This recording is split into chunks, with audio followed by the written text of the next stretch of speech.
All right. Good day and good evening, ladies and gentlemen. Welcome back to another Live the Fuel show.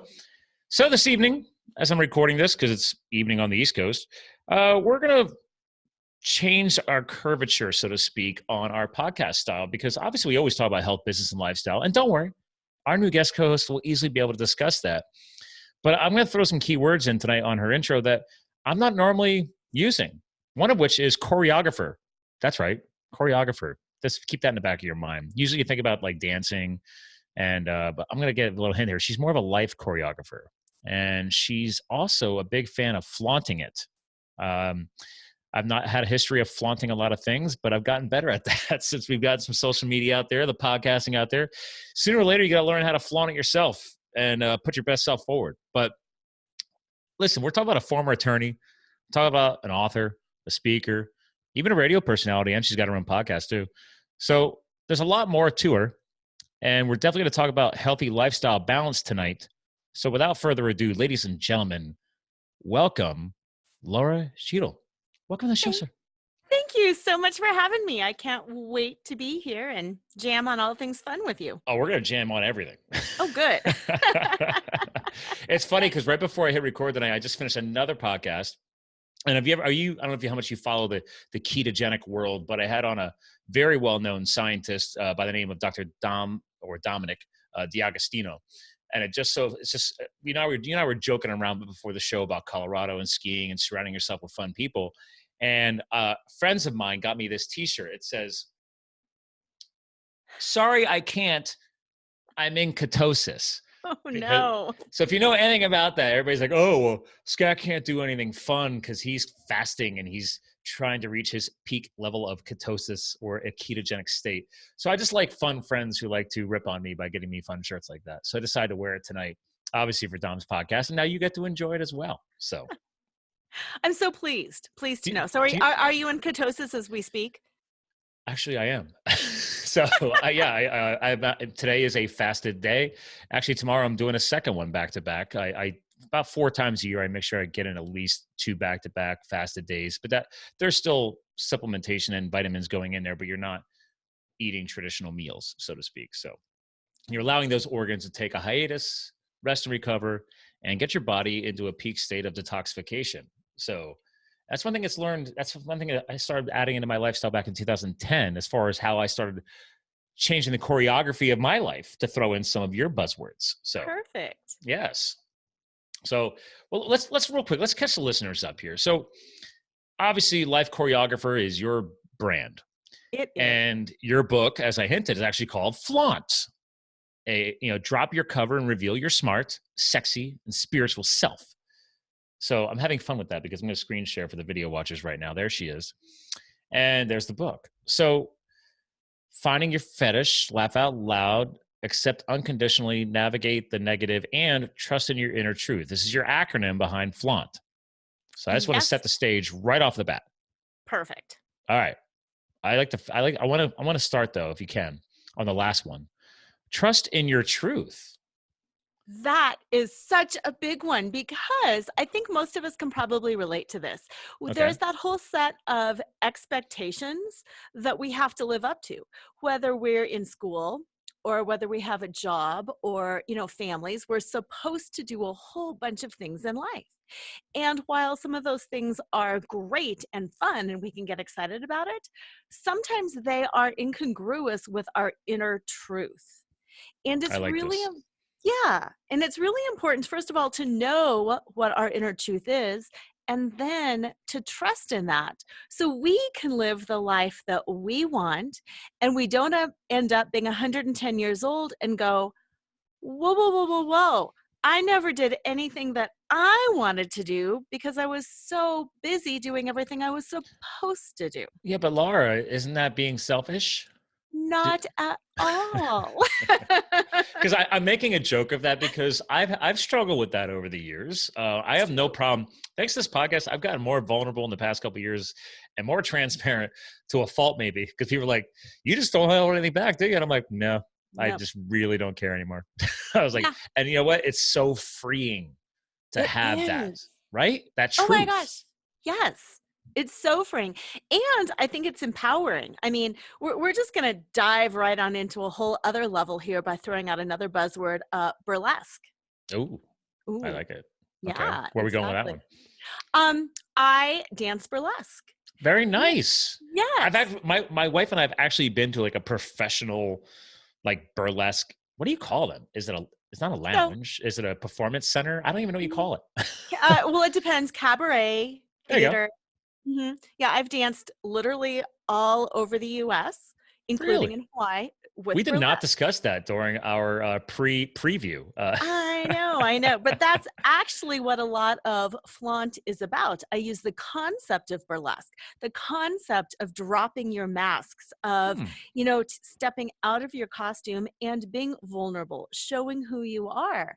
And, just like you said, the more you put out there, the more comfortable you become, and the more easy it is for people to connect with you because then they go, oh, I Hmm. get it. And I feel that way too. And we can be real together. We don't have to put on this big fancy face that, yes, I'm amazing. I work out perfectly all the time. I never go without 8 hours of sleep and perfect workouts and perfect diets. Oh, And why do you it think? Why do you think I'm good going through a detox over the next couple of days? totally, We had a lot of events this weekend with some friends, and there might have been some glasses of wine and maybe an extra bourbon or two, to close the night out. And I'm not promoting, alcohol for everybody, but hey, I was like, you know what? I know I need to go through a couple detox days, make the body happy again.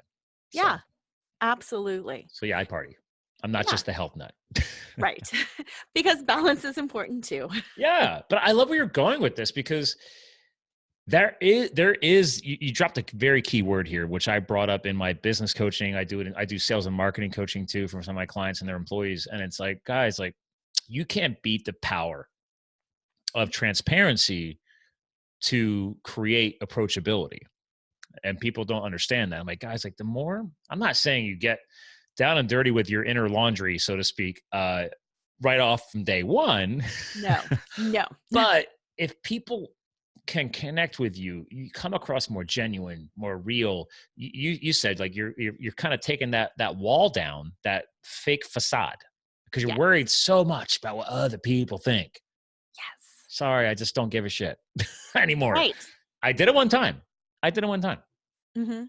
Yeah, So, and it is, you're right. It is that balance of being socially appropriate, but also being honest about it. mhm. And, sometimes, I mean, men do this too, but women, I think, are worse at it sometimes. I won't go out without my makeup. I Oh yeah. won't go out unless my hair's done. Oh, I can't. I've gained 5 extra pounds and I can't. Yeah, you can.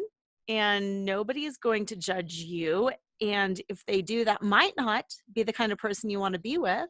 Oh, I get a kick out of. There's some girls that we were mountain biking yesterday, and and then we went to our friend's distillery for like a little after party and have brunch. And it was 38, 39 degrees Fahrenheit when we started our mountain bike ride yesterday morning. So I was really impressed, and my wife wanted to actually go, and obviously it helped. There was other girlfriends with him, but when the ride started off, I'm like, man, these are some really beautiful mountain bikers because like they're, the faces all look very nice. And I'm like, but I tell my wife and our girlfriends all the time, like, guys, like I used to live in Colorado. Okay. We used to go rock climbing, mountain bike racing. Trust me. I like crunchy girls. That was my term. Like, it's okay. You don't need to have all the stuff, which if it was summertime, that would all sweat off your face anyway. I don't know. Right. You're fine as you are. You're beautiful. Yeah. Yeah. And then when you believe that inside, not only believe it, but just live it. And then that's your truth. That's the truth of who you are. And I want to show up as me, whether I look the way I do now because I've got hair and makeup and jewelry on, or whether the way I look when I'm rolling out of bed to do yoga. Because no, I'm not going to go get all fancy to do yoga at 7 in the morning. That's doesn't make sense to me. That would not make sense at all because you're supposed to be going into yoga to relax and get more zoned in. And if you're getting all hopped up in the morning to put on some, again, the fake facade, so to speak, it's like, Right. why? Yeah. You should be completely safe in that environment. Right. Right. So here's a question. I can't believe it just popped in my head when I said the word, like feeling safe. What, this goes for men too, but as a female, and as you are my guest co-host today, Where does that tie into all of that? Is there a big component here, some power behind the safety component with all this? Uh-huh. Uh-huh. Absolutely. What I have kind of come to realize is most people are afraid of being afraid. They're afraid of being shamed. They're afraid of being judged. Okay. So that's why they put that mask on. That's why they build up that fake facade, because they say, you can't hurt me, you can't shame me, and you can't disconnect and reject me. Okay. So they put that whole facade on. And then when something happens and somebody does shame them and they don't feel safe and they've been called out, or, on the flip side, maybe whistled at or grabbed at by, men, or something inappropriate happens, again, they build up more and they build up more and they build up more. But the ironic thing is, I've come to discover the more we take down, the more we show, the safer we actually become, because a lot of that safety is internal. Hmm. It's our own ideas about what will happen if. It's not really what is happening in our environment. Interesting. So Mhm. do you find a lot of that confidence awaken for you thanks to the burlesque component, or did the burlesque component come later thanks to that confidence and that feeling of safety? I think burlesque helped awaken a lot of it, because I didn't start burlesque until I was 44. Okay. So this is a Yeah, later development. exactly. And had 2 kids. And yes, I teach fitness, I personal train, I do yoga, I do all of that amazing stuff. I'm in shape. Yeah. Yes. But at 44, my body was not as good as it was pre having kids, when Sure. I was 20 and working out all the time. And so I had to kind of get over the fact that my body is no longer perfect. I am exhausted because I was working full time, and I'm still showing up on stage, and I'm still taking off parts of my clothing, and I'm still showing you who I am as I am.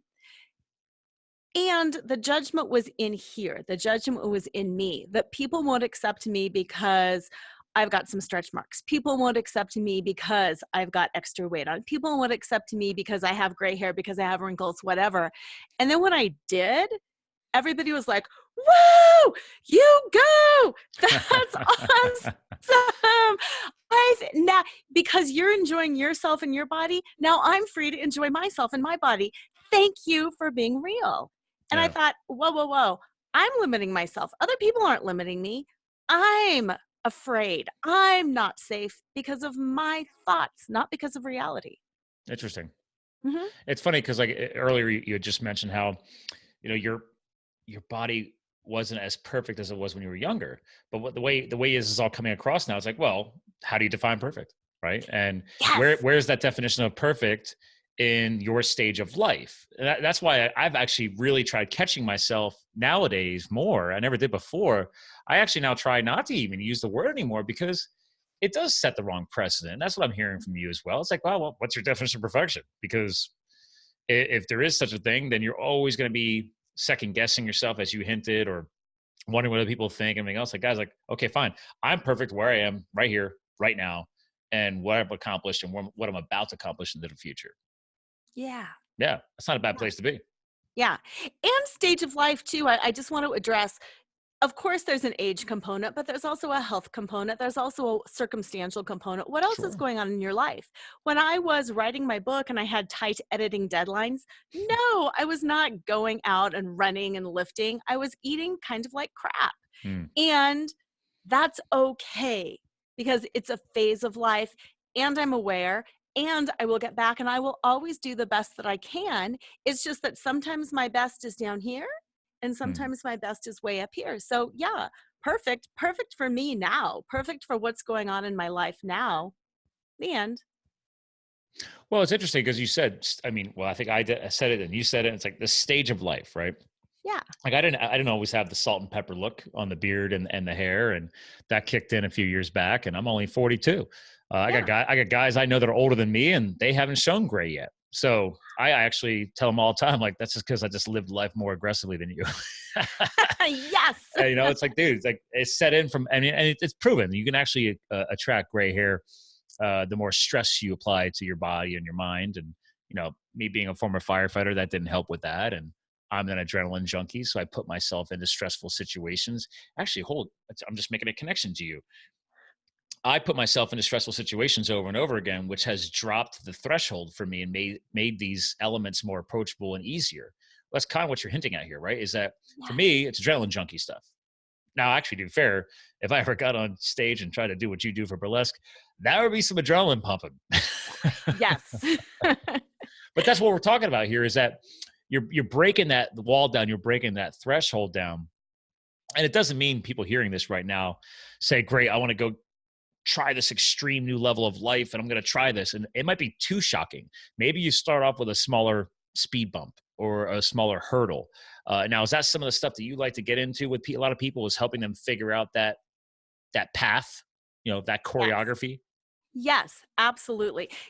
And I love that you picked up right away on the term choreography, because choreography in the dance world is putting together music, costumes, lighting, the stage, somebody's skill, and creating this beautiful, cohesive dance that is just a joy to perform and to watch. Hmm. And that's exactly what it is in our lives. I too am an adrenaline junkie. I love things like rugged maniac. I love pushing myself. I love getting on stage and being terrified. I love it. But that's a part of the puzzle. And that's what the life choreography is all about. What do you like? What inspires you? What gives you more energy for other things? What are all of those different passions? Because most of us have such this wide variety of passions, and we're told to niche down. Well, Right. maybe, but how else and where else can bring those elements into your life so you're just waking up and truly loving your life and not being like, oh, Yeah. okay, suffer through until 5 o'clock. Well, it's funny you're saying that just now, because I was just scrolling down your site to figure out what I was going to share next. And I love this part right here. Allow souls to sparkle. That just clicked for me as you said that. Cause I'm like, yeah, you're like letting yourself actually reach a point of sparkling and embracing it and loving it and owning it. Yes.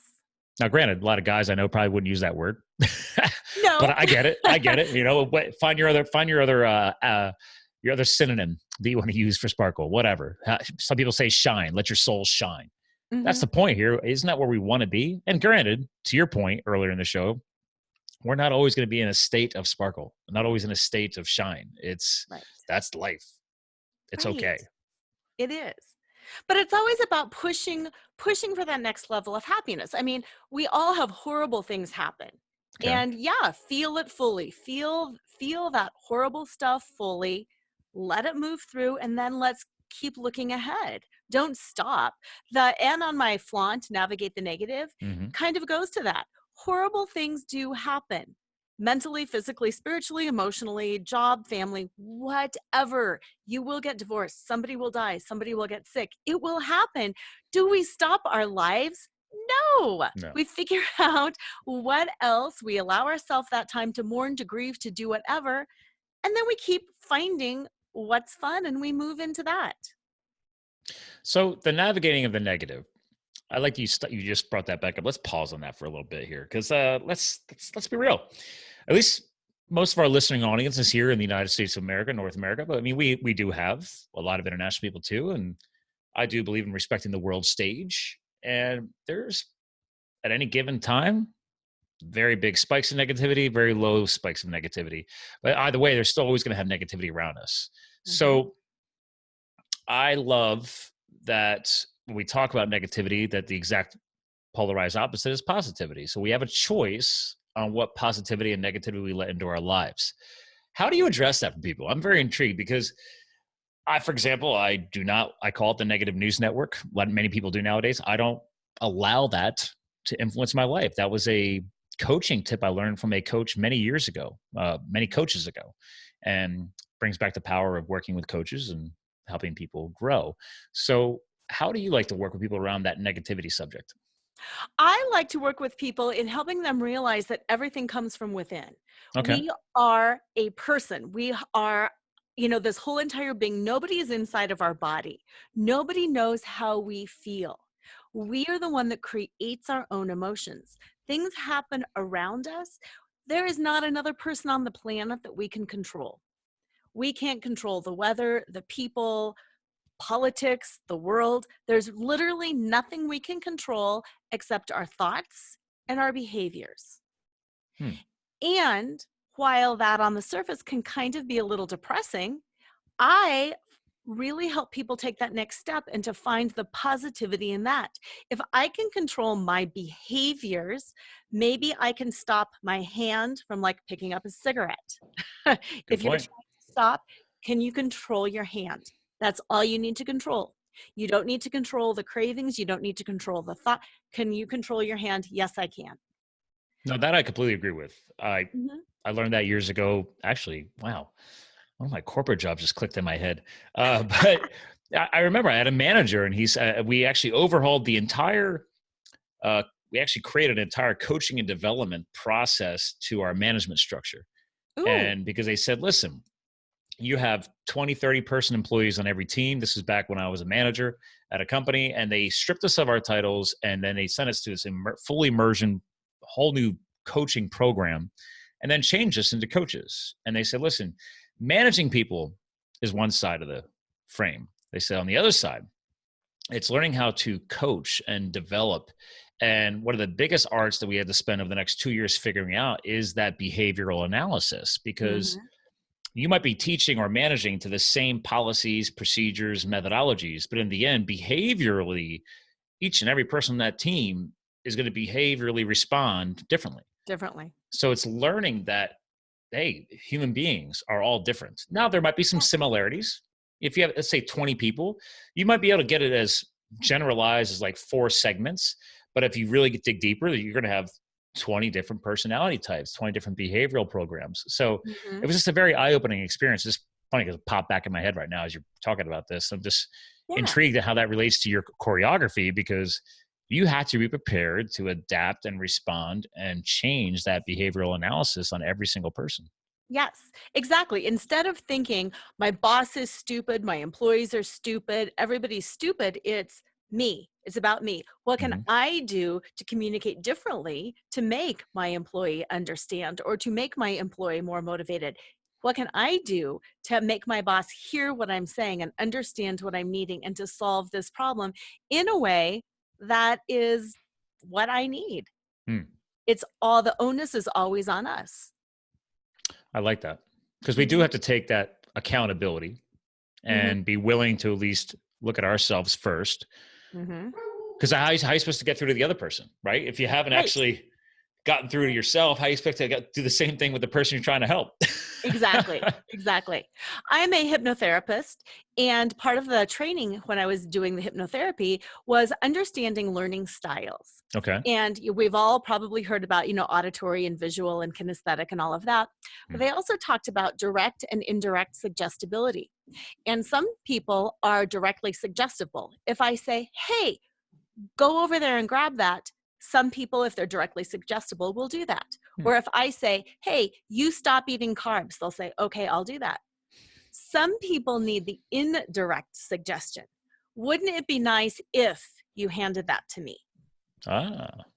Or sometimes it helps people's weight and energy and inflammation if they cut back on carbs. Hmm. So again, it's understanding, are the people around me directly suggestible or indirectly suggestible? And how can I modify my language to get what I want out of them? It's a good point. I mean, actually, I can hear my wife in the other room trying to calm our coonhound down. He said, "Well, he's a wildcat," and I told him I don't have to worry about it anymore. Like, I, in the beginning, I used to get upset about it when I started the show. And like, wait a Yeah. minute, our dog is a part of our life. I mean, he survived cancer the last year. We had to cut his leg off to save him, but I mean, we got rid of the cancer. But the point is that these different pieces of our life, and it's like talk about carbs. Like my wife likes carbs. She likes bread and stuff like that. And I said, well, I mean, to your point, suggestibility, like, well, instead of me just saying, well, listen, I'm going to live my life, you live your life, whatever. But wouldn't it be nice Hmm. to not be dependent on that biological response when you're eating the carbs, because that's what it is. It's a chemical addiction through the brain. We've already proven that with science, but not everybody wants to hear the science. No. Like me, I tell people all the time, like I'm intrigued how you're going to respond to this. The term addiction, right? Very powerful, can be very polarized depending on what person you're talking to, not just carbs. We're talking about depression and all kinds of other components. So it's bringing that subject up in a way that people can easily talk about it and be non-judgmental, right? One of your points from your flaunt, accept unconditionally. Make sure people are all in that discussion, all feel comfortable and they're ready to navigate the negatives of that, but they also know they're around people that are going to accept them unconditionally.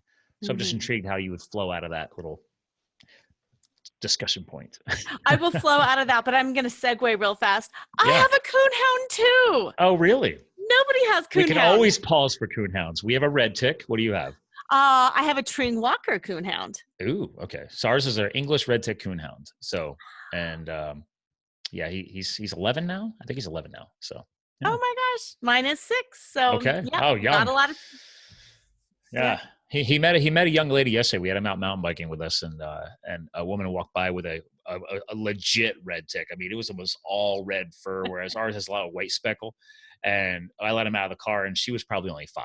So, so he gave a few sniffs, and then you could tell there's so many dogs in the parking lot that he just jumped right back in my back seat and locked it back down and controlled the zone of the car. So he was defending it. Oh, I love it.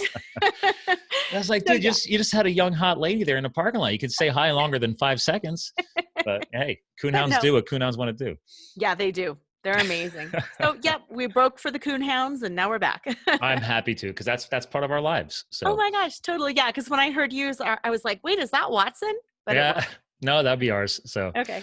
And the funny thing is, every time I'm worried about that, you and I heard that half the time the audience and never makes it onto the reel. Like if you and I can hear it, but for some reason, and we don't even edit it out, it just never seems to make it. I'm always worried about it. I'm like, nah, whatever. Yeah. But anyway, let's talk about flowing out of that subject. Yeah, exactly. Accepting unconditionally. I love how you used it in terms of addiction, because what I think is most powerful with accepting unconditionally is the fact that it doesn't really matter what you believe. It doesn't matter if you think something is a mental addiction, a chemical addiction, if something is good, bad, or indifferent. When we accept unconditionally, that goes both ways. Okay. We have to accept ourselves unconditionally, and we have to accept others unconditionally. And the reason we have to accept others unconditionally is because otherwise it makes us crazy. So the example that I like to give on that is, how many people in your listening audience or you have that crazy relative or that crazy friend? I think I was just dealing with a situation over the past couple of months with a crazy friend. So yeah, I'll go ahead and personally relate to that, because I love my friends. Yes. But sometimes it's just like, oh, I need a break. So yes. But I'm trying to be here and accept unconditionally. And I'm sure I'm crazy in my own way too, you know? Right. But I would ask the same thing. I'm like, hey, let's all accept each other unconditionally. We know we hit the crazy spikes. You know, it's like, sorry. But what's important and why it makes it so important for us to accept them for who they are is, we know they're our crazy friend. We know the behavior that's going to drive us crazy. We know what will trigger them. We know what will set them off. We know what will happen. But we play this game in our mind that says, next time it'll be different. I bet if I do this, they won't do that. I bet if I don't serve this, they won't do that. And we spin all of these things up in our head about, if I don't do this, they won't act this way. Newsflash, accept unconditionally that they will always trigger with what you know they will trigger with. That they will always, whatever it is, drink too much, say the wrong thing, call you at the wrong time. Once we accept that, we really it's kind of like forgiveness. We let ourselves off the hook. We accept them for exactly who they are, and then we can make a more rational decision. Hey, I am going to invite my crazy friend, knowing that they will say the wrong thing, do the wrong thing, totally embarrass themselves, and I accept the consequences. Or because I know my crazy friend is going to go down that path and I don't want to go there, I'm just not inviting them to this event. I will catch them for coffee later on. And I think an important piece to follow that point up is, reaching that comfort level where you don't feel guilty about it. Because that lets me Yes. feel, I mean, if you have to, I don't want to say shut somebody out, but you just choose not to bring them into the circle. It's not because I don't love them, don't like them. It's just Right. because that was my choice. So if I keep letting them in and I know it's not going to be a positive situation, that's my fault. I need Yeah. to take accountability for that. Yes. So, and then if that angers me and frustrates me later, and it's like, well, what do you expect, Scott? Like, you made your bed, now you got to sleep in it. Yeah. Exactly. Yes. And same thing when we're looking at our, like, dealing with ourselves. Often run late because I always think I have time to do one more thing. Hmm. I'll return one more email. I'll check one more thing on Facebook. Whatever it is. Until I accepted that about myself, I was always running late because I kept that fallacy alive in my head. You do have more time. You can do one more thing before you leave. Hmm. I accepted unconditionally that I will always try to pack one more thing in.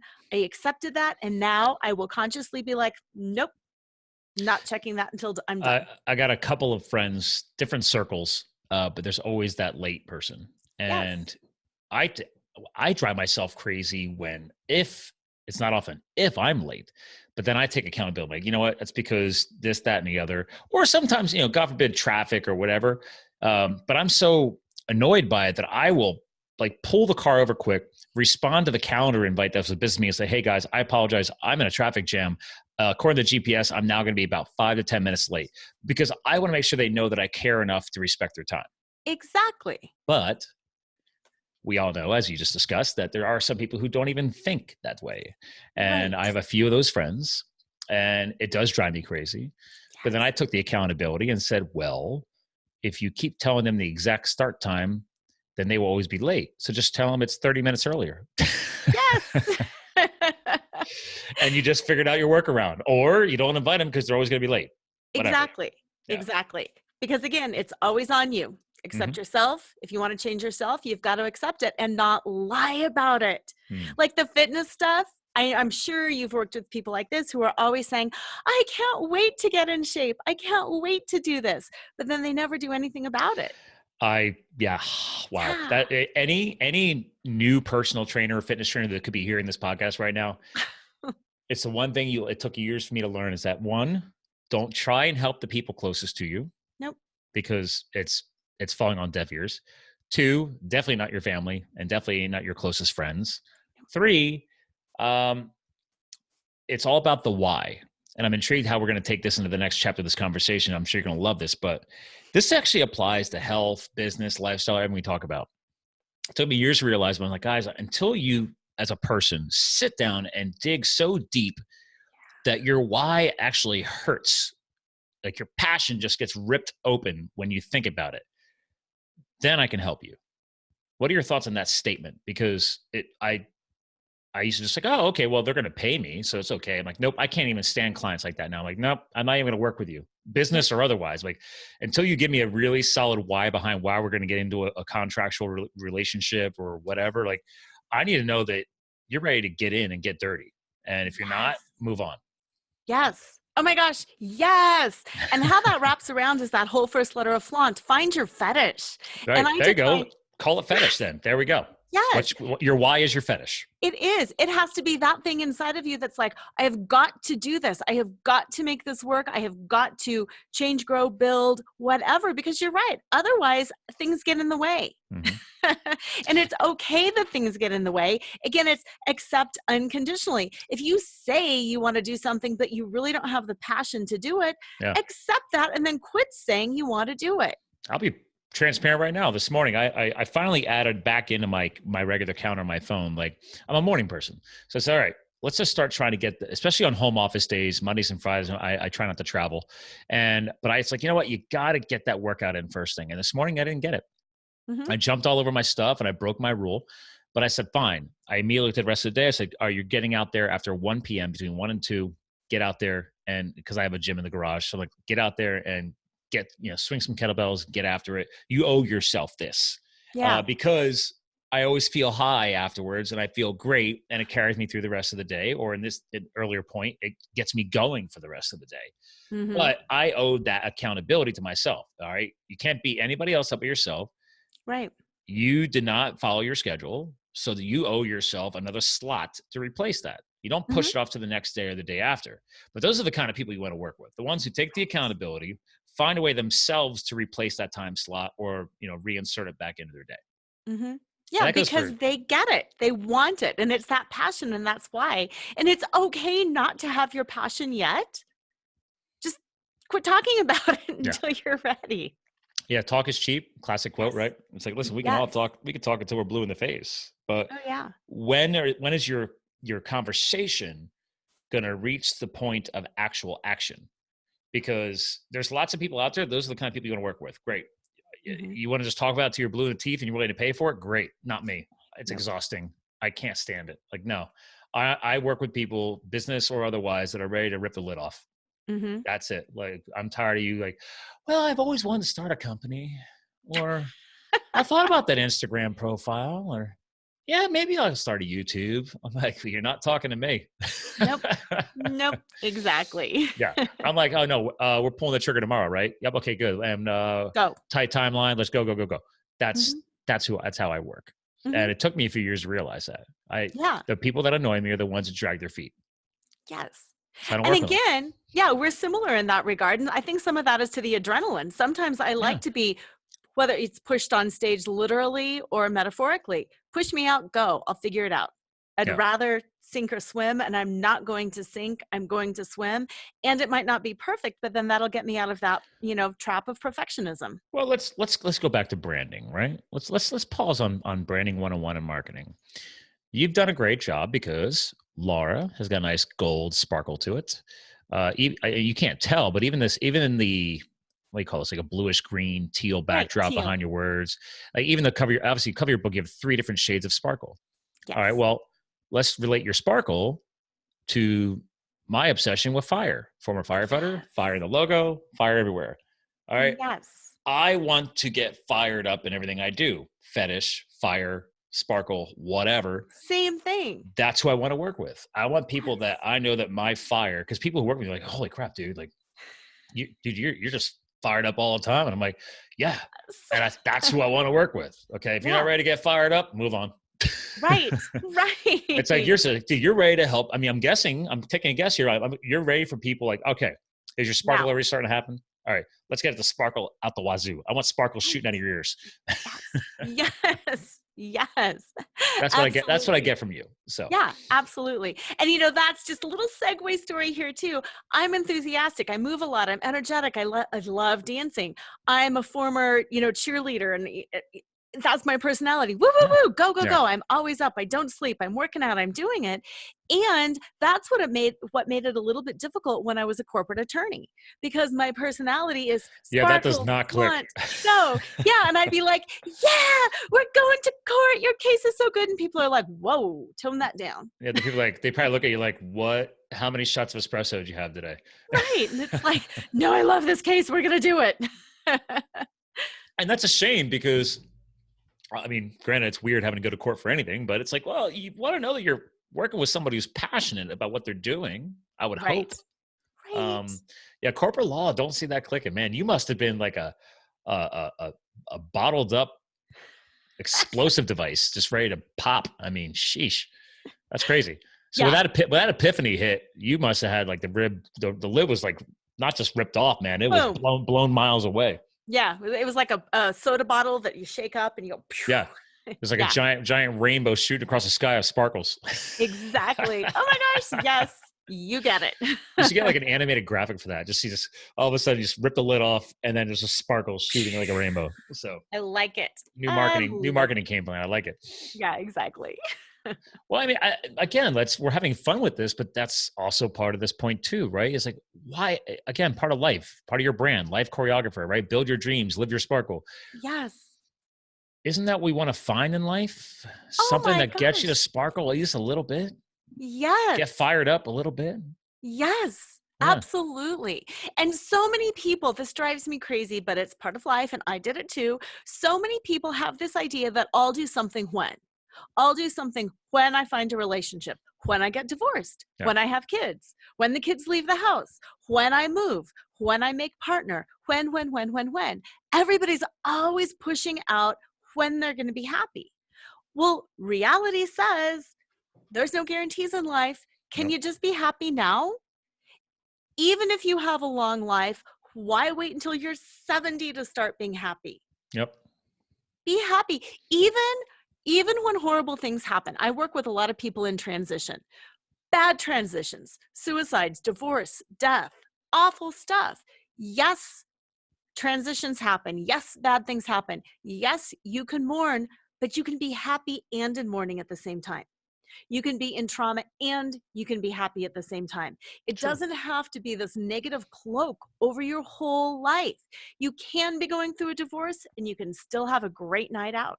It's okay. I've had friends go through a couple divorces recently, and obviously because I've been doing this longer, maybe I'm just wired better for this, like you just discussed. But I'm like, guys, like it ain't gonna be easy. Okay. No. Sorry, outsider looking in, but you have a choice of what to be, what's your attitude day in and day out. People going through, and everybody's like, oh, well, it's easier to say when you're in the outsider. I'm like, well, Oh, that's my personal choice. Like, right. you think I haven't had crap hit the fan? You think I haven't had failure? You think I haven't had businesses die, lost jobs, etc.? Like, I'm sorry. Okay. This is life. All right. Right. A life worth living is one that's full of these big speed bumps, because after the big speed bumps and the crash and burns and everything else, you gain some of the most powerful lessons learned from that. Yes. But not everybody gets that yet. No. And it stokes your fire. It gets you going. Yep. I dinked around with my book for about 10 years, writing down stories, making it perfect, changing it around.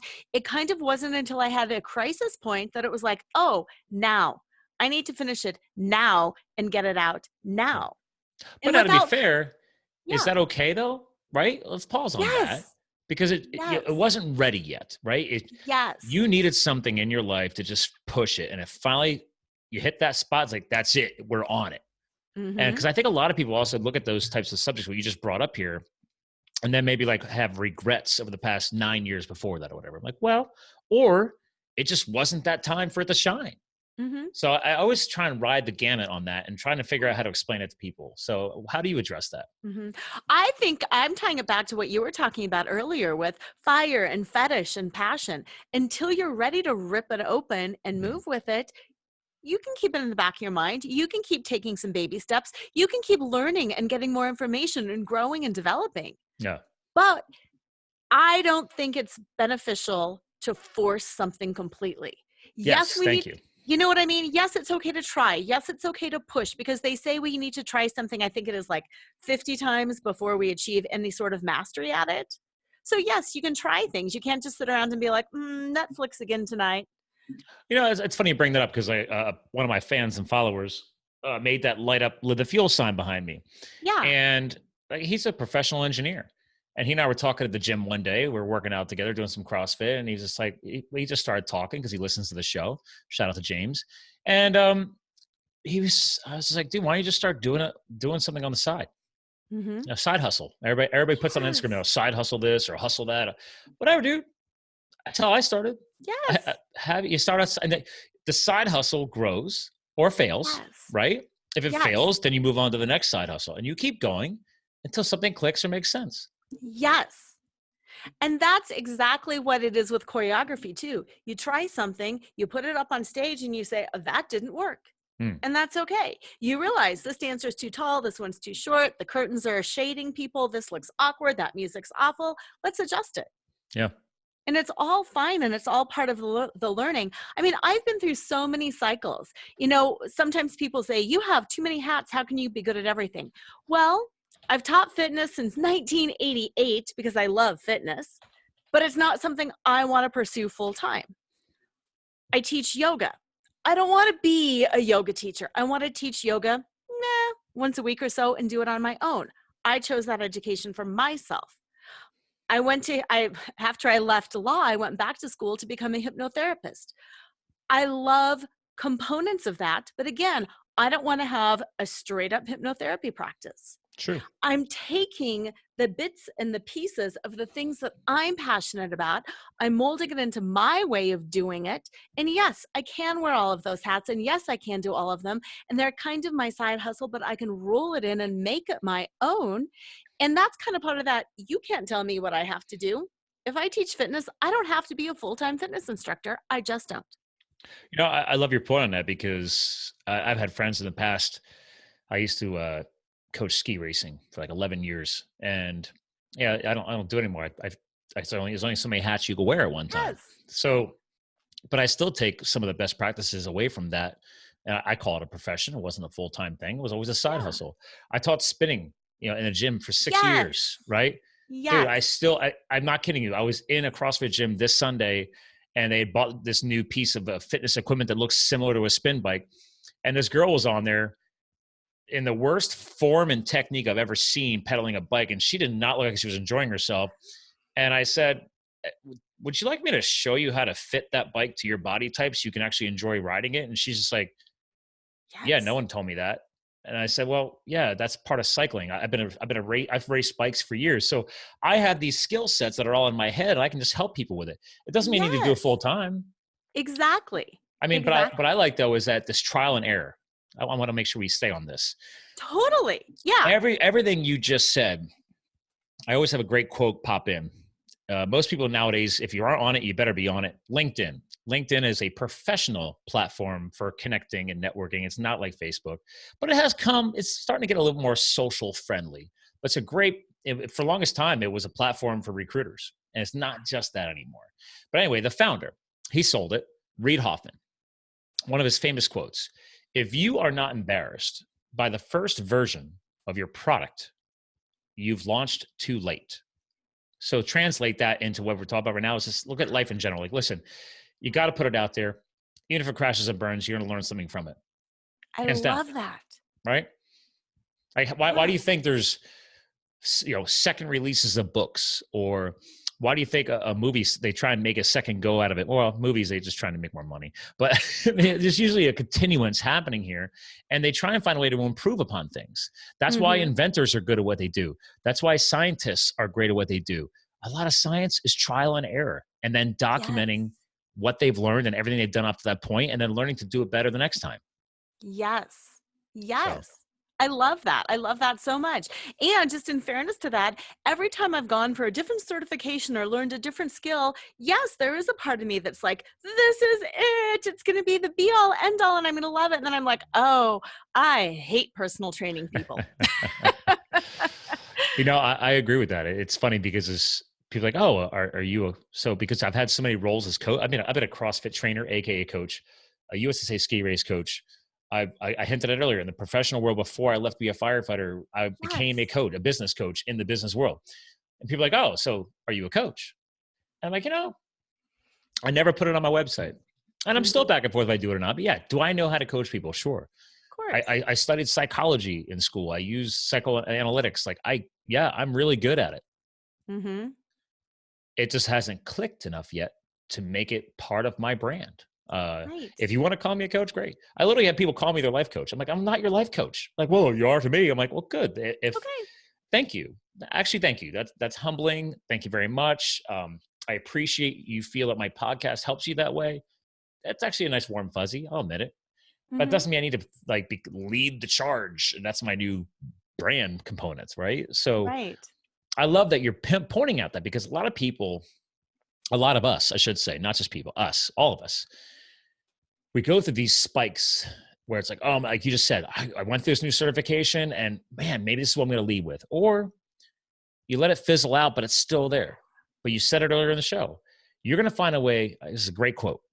I'm on a quote thing tonight. I don't know what's going on. From my firefighting superintendent. He said, guys, there's going to be shitty days. All right. It's 16 hours of fighting wildfire in the mountains day in and day out for 2 weeks straight. He's like, you're not going to enjoy it.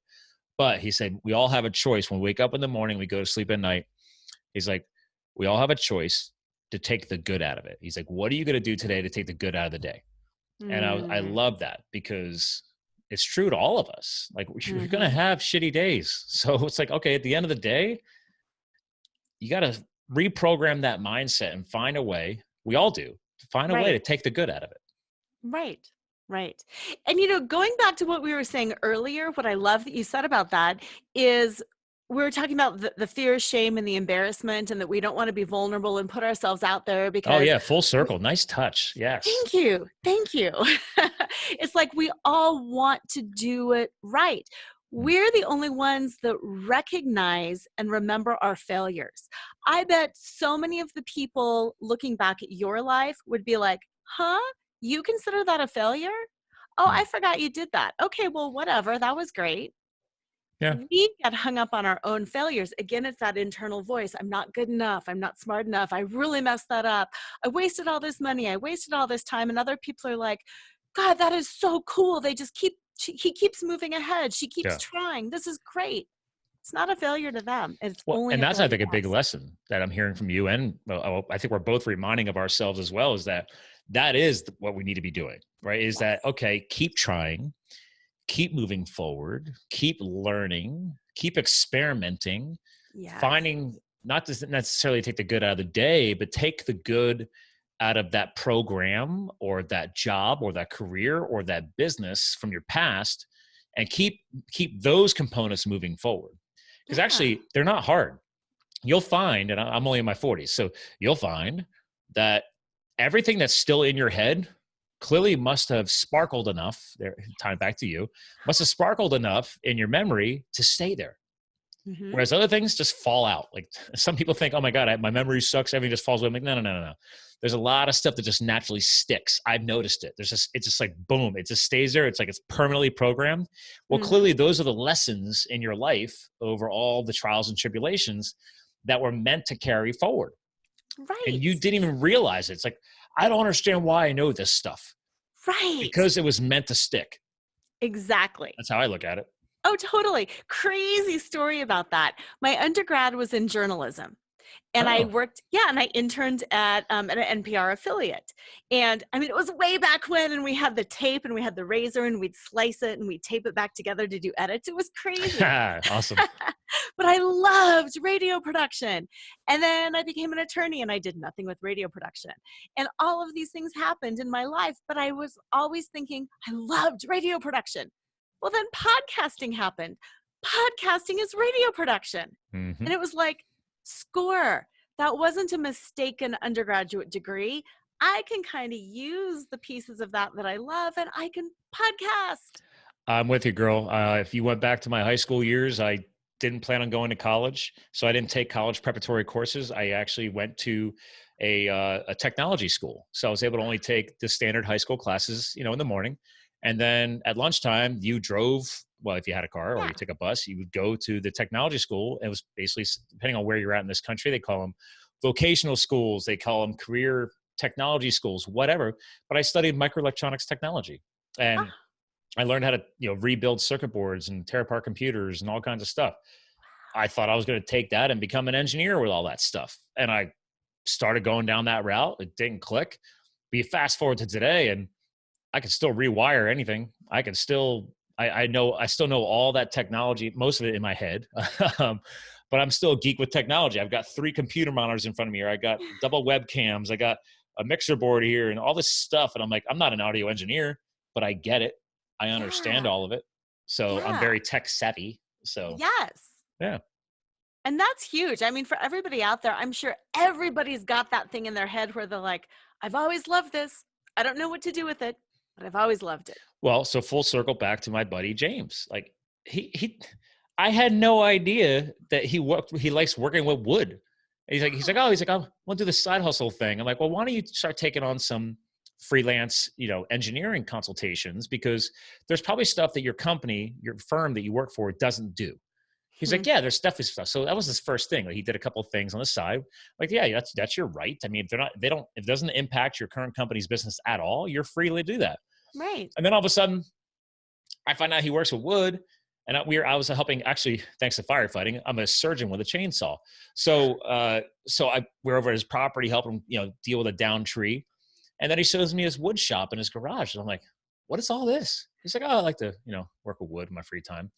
I was like, does it take you to your happy place? He's like, yeah. I was like, you might want to Do something with Do that. that. So he makes like, this is very unique. He doesn't do this very often, but he makes all these, he takes like a slice off of a tree, you know, like we call it a cookie. And then he transforms it into all these different signs, like football team logos and all kinds of stuff. And now he's got his own Etsy page, and he's never went on social media before. Now he posts on social media for that business and Etsy and all that stuff. And I'm like, holy crap, James, you blew my mind. Like, I'm so proud of you. That's amazing. I Right? love Like, that. I was like, I never would have expected that. So, Right. and again, it's not necessarily, maybe it's not a full hustle for him, but that's his side thing. He now has his own business, his own brand. Mhm. I'm just so excited for him. So, That's amazing. yeah, And like that, it doesn't, a side hustle can be a hobby, sure. or it can be a full-time thing, and it can be anything in between. And I think that's amazing. If he's just having fun with it, who cares? Yeah. I have to check in with him now. Now we're talking about it. Yeah, that's I gotta go amazing. see I where love he's that. at now. So I haven't seen him in a little while, but now we're talking about that. See, everything that's happened for a reason, people. Now all of a sudden, like, I'm talking about it, and I got to reach out to James, say hi. I'll comment on some of his social media posts. See what he's doing. Exactly. Well, listen, we're coming towards the end of our slot, and I knew you and I were gonna have a lot of fun today, and we definitely flaunted it. We definitely sparkled. We definitely got fired up. Yeah. And I think we definitely defined what a life choreographer was. More importantly, how important choreography is to our life, and being able to willing to adapt, change, fail, and succeed again. Yes. So all that aside, and obviously beside your book, let me actually screen share again here, ladies and gentlemen. Flaunt, drop your cover, and reveal your smart, sexy, spiritual self. But listen, Laura, how would you like to help close our show out today? So normally I have my guest co-hosts, you know, they can leave behind an all-encompassing message, maybe what they're going to take into 2020, since we are now in November as we're recording this. But I don't know, what are some final words you would like to leave behind for our listening audience? Thank you for asking that. I think the final concept that I would like to leave behind is, even though it's important to keep pushing forward and to keep looking ahead and to keep, like you said, getting fired up, to really remember to take the time to sit with all the things that you have accomplished, and to feel a sense of gratitude and accomplishment for everything that you've done. Because it's really easy to get too fired up, too sparkled up, too enthusiastic, and nothing feels better, even if it's just for like 2 breaths, to be like, dang, I really rock. That's incredible. I did do my workout today. Sure, it might have been a part of my routine for the past 10 years, and I do it every day at 6 a.m., but hey, I did it, and I'm awesome. Because I think it's really important. And for all of us overachievers out there, it's easy to take ourselves for granted and not to recognize how freakingly, stunningly amazing we truly are. Freakingly, stunningly amazing. Yes. I love that. Sorry, that just rocked my boat right there. I love it. Well, listen, hang tight. I want to preview a proper goodbye off the air. Ladies and gentlemen, some great final words. And I guess I can shorten all that up and just say, I got to remind myself of that tonight as well, that we all need to celebrate those little wins. Okay. Because all the little wins will eventually build up to the big win. And that's what hopefully one of the biggest things we got out of today, besides obviously learning how to, get some choreography in our life. So make sure you check her out. Make sure you follow her. Make sure you maybe score a book. We'll have all this linked in the show notes like we always do on the blog article at livethefuel.com. And again, if you're just going to cheat, just go right to Amazon, Barnes & Noble, or IndieBound and score it directly. But ladies and gentlemen, we're here to fuel your health, your business, and your lifestyle. I think Laura definitely helped us do it today. I hope you could take some of that balance focus into your health, your business, or your lifestyle, or all the above. But as our final words reminded us today, make sure we are celebrating those wins. Okay, let's reward ourselves where reward is due. Life is hard enough as it is. We all have a choice. So again, ladies and gentlemen, you too can live the fuel, and we'll talk to you guys again soon.